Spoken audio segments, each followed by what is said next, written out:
Good morning, good afternoon, good evening, and good night. Welcome and thank you to all of you joining us here for the 2025 Oakville Film Festival, here in our virtual screening series. Hiding here in this wonderful land of cyberspace, you might have noticed that some of your friends, are trapped here inside of these weird bubbles on your television screen, your computer screen, iPad screen, wherever you've decided to stream all of this year's virtual movies with the OFA 2025. We're so glad that you've joined us for this screening of East End, part of our virtual screening series and titles here, and one of our most Canadian projects we have this year, filmed right here in the backyard of Halton Region. My name is Tyler Collins. I'm one of the festival hosts, and normally you get annoyed by me in person at all of the wonderful events and screenings we've had this week. But in this moment, I'm here joined in Cyberland by the talented writer and director Nathan Fleet of East End, actor, I should say as well, of East End. And he is joining us from his studio in Hamilton to talk with us about his local movie. Hello, Nathan. How's it going? It's I'm great. good. Thank you so much for joining us, and thank you for sharing your movie with us too. Your title is notably special because a lot of these have streaming locks just to Canada, but it is possible that we are being joined from audiences all over the world for yours. There is no location restrictions. How does it feel knowing that your film is now being shared with the global audiences here? It's awesome. That's what you want, right? After you make a movie, the next goal is eyes on your film. So it's fantastic to know that someone could be watching from anywhere.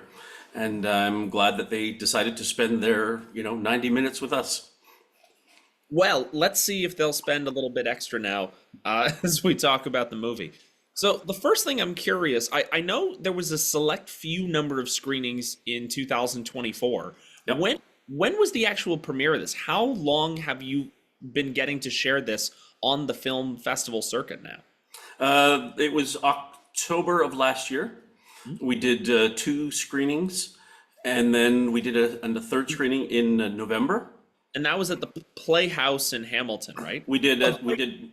Yep. Great independent cinema, by the way. If you want to go see an amazing venue in Hamilton and support a local small business, Playhouse Cinema. It's an amazing cinema. Yep. So we did three screenings in this area.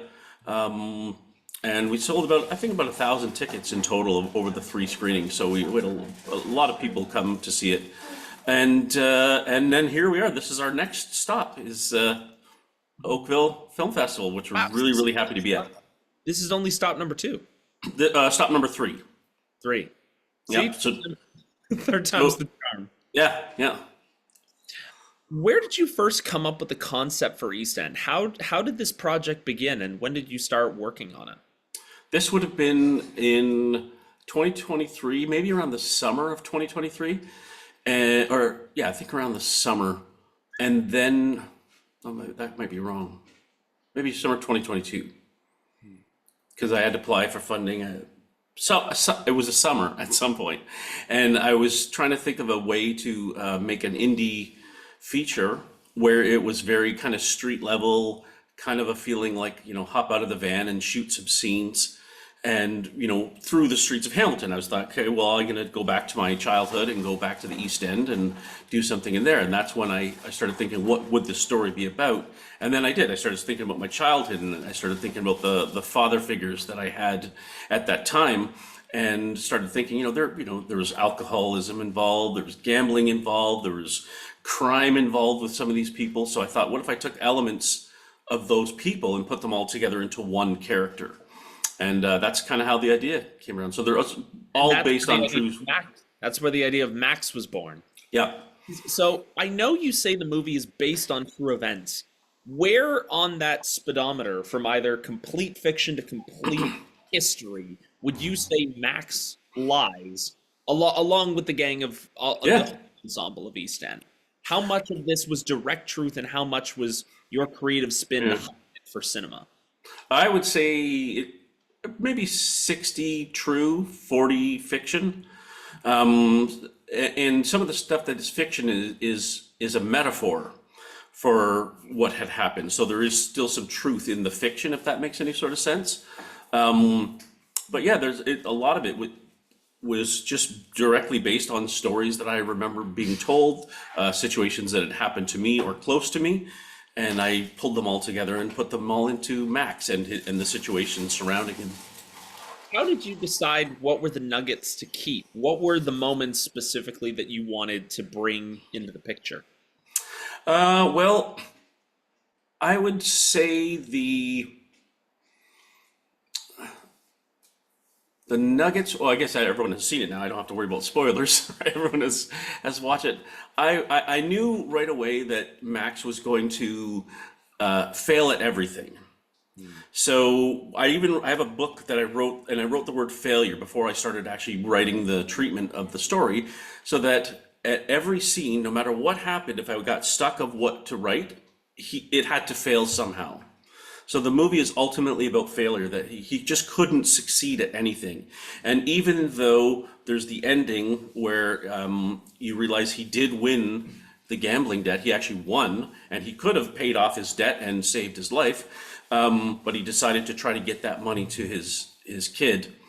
And then ultimately she never receives it and never even knows that he tried to get her the money, right? So I knew that every step of the way, those nuggets had to be about failure, that this was a tragedy, that you weren't going to get a happy ending, even though it feels like you might get it near the end of the film when you see the envelope being passed around, that it was ultimately going to fail. So I knew I had to do that. And of course I knew that Max had to die at the end. That was all part of the arc, that it was this week of time in his life that he was going to try to put things back together, and it just was not going to work. Well, that's such a great pillar of a lot of tragedy, right? Shakespeare even knew this. All of his tragic stories must end with the death of the protagonist. It must end with no redeeming hope that they're going to get out of this somehow off camera or off stage, out of Yep. the audience.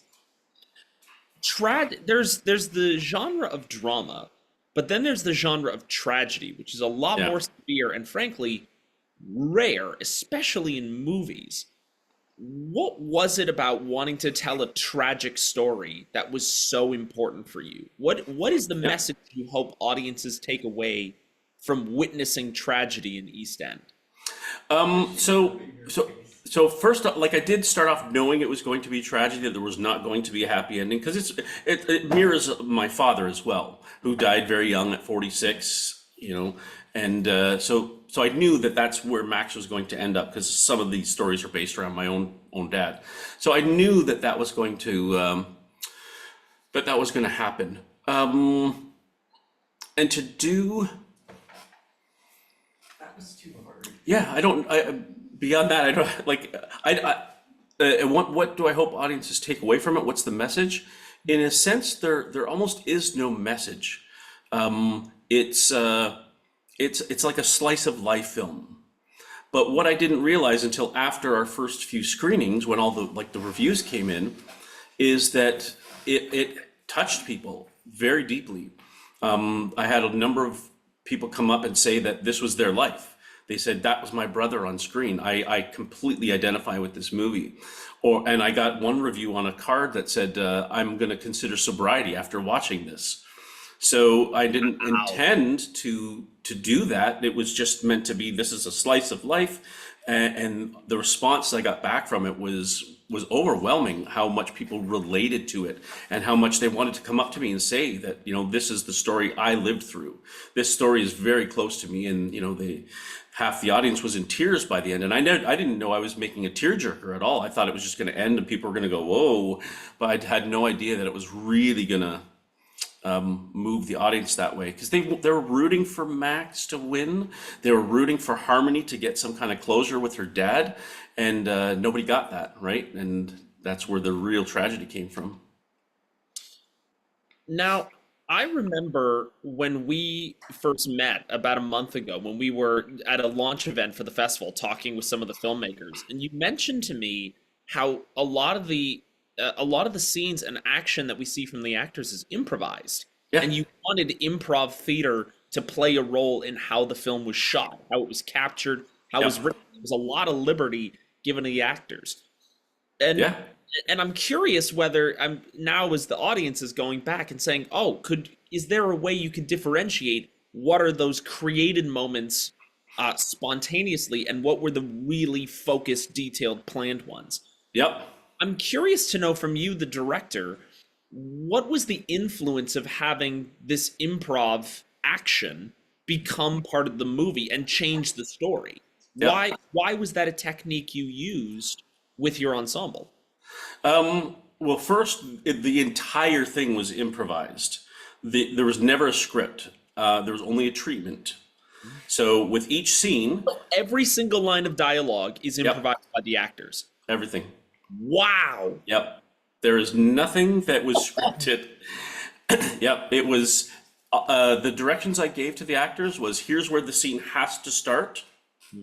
This is where it has to be in the middle, and by the time the scene ends, this is where we have to be emotionally. And also, of course, I said, this is what's happening in the story. This is where it's going to go later on in the movie. And I had to, there were certain dialogue things they had to say, like you have to say Thursday night, because chronologically, this is how it's going to work out in the story. They couldn't just make up dates and that sort of thing. So it was all improvised. And for camera, my instruction was you're a fly on the wall. Pretend you're in the room, but you're standing back observing, because every single scene, except the ending of the movie, is a single shot. So there's no edits within the scene. There was no coverage. I didn't want back and forth, close-ups and stuff. It's just to be as if you're a fly on the wall in that room with the people, so that you have no other choice but to watch what's happening. So that was all intentional from the beginning, and I picked people that I thought were great at acting. And, I knew most of these people really well, and I knew what their abilities were, and I knew some of their stories, and that they would bring some of their own personality to it. And then we just said action. And within anywhere between I think the most takes we ever did was 6 on a scene. And we usually got everything within take 1 and 2. I'm sure there's another director listening to this conversation thinking, you never did more than 6 takes on anything?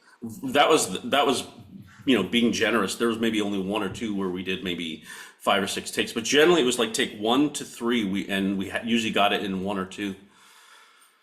Holy moly. And the thing is, that's unprecedented. If you have never been on a film set, hearing Mr. Fleet say that is so rare that you have any action or any event other than occasionally one-time stunts in a really, really big production. To only shoot a scene once or twice ever is crazy. That's almost unprecedented. Well, it's the thing that I think, especially with improv, is that people are on their toes. Like they're like almost hyper aware of the situation, because you're just reacting to each other because you don't know what the other's going to say. So you're really aware of the situation. So there's this extra adrenaline that kind of kicks in, and it worked out great. Like that initial energy that they bring within those first 2 takes, there's no more needed. It's like, yeah, we got it. And it feels real because we're tripping over each other's lines, right? Because we're not worrying about what we're going to say. So it has that natural flow to it. And with a script, if we messed up a line, we'd be like, oh, wait, I missed that line. I got to go back and do it. So it's just stay within the framework of the scene and let's just go. And I wouldn't have been able to write that. Like when I listen to stuff that Christina, who plays the ex-wife in the movie, or Reagan, that plays the daughter in Harmony in the movie, I would not have been able to write that if I sat down to specifically put those lines in. They came up with stuff that just, from their own life and from their own mind that I would not have been able to write. I've since transcribed the script, so I have a script now. Okay. So based on the movie. Yeah, you now have an archive of the screenplay. Yeah, which is exactly word for word because I took it from the improv. Yeah. Who gets a writing credit then on? They all did. In the end credits, it says story by me because I come up with the story, but then it says dialogue improvised by the cast. Wow. Yeah. So I would never take a screenwriting credit for that because I just came up with the story, and that's it. And the cast did everything else. They're all the writers. This is a fascinating process, but forgive me, we have so much more to talk about. Yeah, of course. If anything, other than Max, I think it's fair to say the deuteragonist of the story is the city of Hamilton itself. And the same way I was asking, at what way did you want to balance truth to fiction? Oh, right. How did you decide how strong the influence of Hamilton, Ontario specifically was going to be, and how important it was that Hamilton was the exact setting of the film? Not Um, because it was where you grew up, but yeah. how did it change Max's story? Well, my dad grew up in Hamilton, East End of Hamilton. I grew up in the East End of Hamilton. So it's always been a character for me, right? You just, you know the streets, you know how it feels to be standing in an alley. You know how it feels to be standing next to a factory. You know how it feels to be walking down a busy street in the city. So to, and it's in the movie, it's never mentioned that we're in Hamilton. You can see the clues, but we never say here we are in Hamilton, Ontario. It never ever says that. And the opening scene or second scene in the movie, Max is standing on the top of the escarpment, overlooking it, and that's overlooking the actual east end of the city, and it's almost foreshadowing as to where the entire movie is going to play out in that section of Hamilton. So it's and there's nothing we couldn't get like if you want a factory, we've got it. If you want a football stadium, you've got it. If you want a dirty alley, we've got it. If you want a beautiful view from the escarpment, we've got it. Right? So everything was there, but it it felt familiar to me. So you never feel awkward about filming anywhere because it just feels like home. It just feels like this is where I grew up. So anywhere you point the camera just felt comfortable, I guess I could say. So and Max had to feel comfortable in there, right? You got the sense that he's walked these streets many times. That this is this is not an unfamiliar place for him. I'm curious then as well. There's been a resurgence in the idea of Canadian pride and Canadian products in the world of business, especially with the political turmoil that's been coming out of the United States. As a Canadian storyteller, what is the hallmark or what is the great drive for wanting to make Canadian films and to tell Canadian stories? First and foremost, the budget. I don't have the budget to travel, so all my movies are going to be Yeah, it was shot here the in original Hamilton. plan was to shoot in Ecuador, right? But there's Yeah. oh man, plane tickets.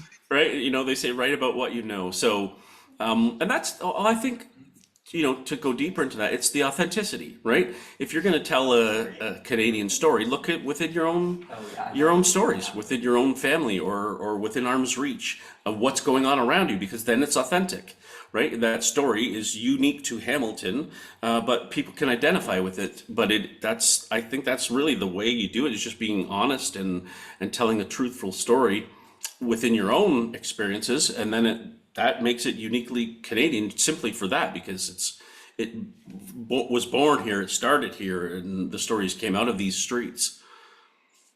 So I don't specifically intend to make a Canadian story. It's just I try to do something rooted in truth and experience. Excuse me. We're almost out of time, but before we go, I want to ask, given how deeply personally influential this was from some of the stories you recounted, what has the reality been like for you getting to see this turn from almost a memory play, Well, the essence of your memories now into cinema? What has it been like giving that away and having audiences respond? You touched on this earlier.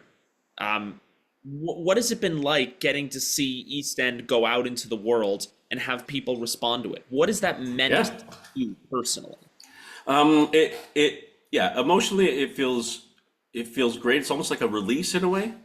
And I mentioned to someone who came up to me and thanked me for making the movie, and that was like a story that was very personal to them. And I said, with art in general, we can take a lifetime of memories and stories and pack it into an 80-minute movie, and you get it. You feel like you know that story.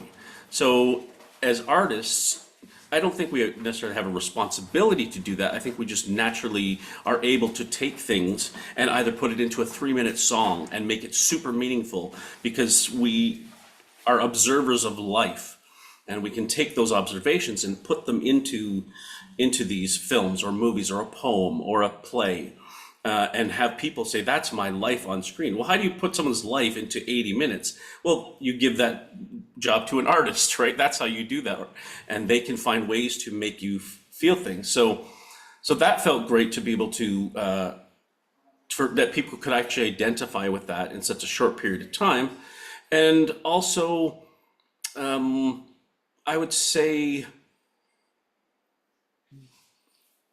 knowing that now all the reviews haven't been great, because there are some people that responded to me that know the people in the movie.